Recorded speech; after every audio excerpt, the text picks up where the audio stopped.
नमस्कार दोस्तों।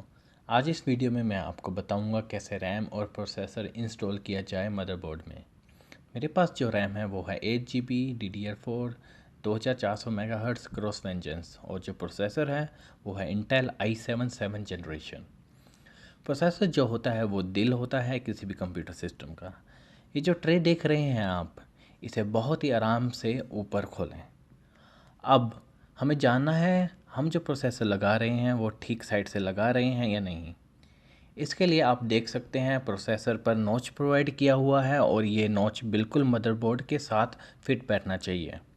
ये याद रखें कि किसी भी पिन को मत छुएं क्योंकि इससे शॉर्ट सर्किट हो सकता है या फिर पिन मुड़ भी सकती हैं और आपकी जो वारंटी होती है मदरबोर्ड पर वो ख़त्म हो जाती है। इसलिए बहुत ही ध्यान से प्रोसेसर को ऊपर से रख दें।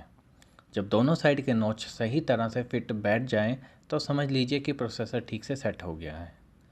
फिर हम ये जो ट्रे है इसे नीचे करके लॉक करना है। ज़रा ध्यान से देखिए कैसे प्रोसेसर ट्रे को लॉक किया जाता है। इसे नीचे प्रेस करें और लॉक कर दें। अब जब ये लॉक हो गया है प्रोसेसर कहीं नहीं जाएगा। अब हम आगे चलते हैं और रैम को इंस्टॉल करते हैं। हम रैम को सिर्फ दो अलग अलग कलर के स्लॉट में लगाएंगे।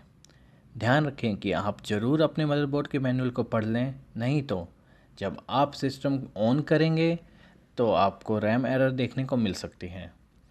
यदि आप ऐसे ही रख देंगे रैम को तो वो स्लॉट में फिट नहीं होंगी क्योंकि रैम पर भी नॉच प्रोवाइड किया होता है ताकि आप गलती से भी गलत तरह से इंस्टॉल ना कर पाएँ।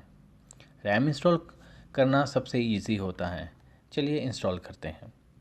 हम जेंटली लेफ़्ट साइड से डालते हैं पहले रैम को और फिर जेंटली प्रेस करेंगे तब तक जब तक हमें क्लिक का साउंड नहीं सुनाई देगा।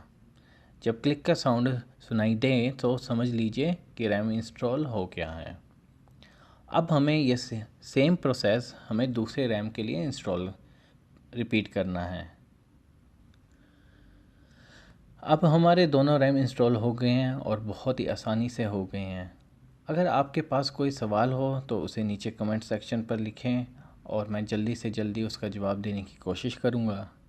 आज के लिए बस इतना ही। यदि आपको ये वीडियो पसंद आया तो इसे लाइक देना मत भूलिए।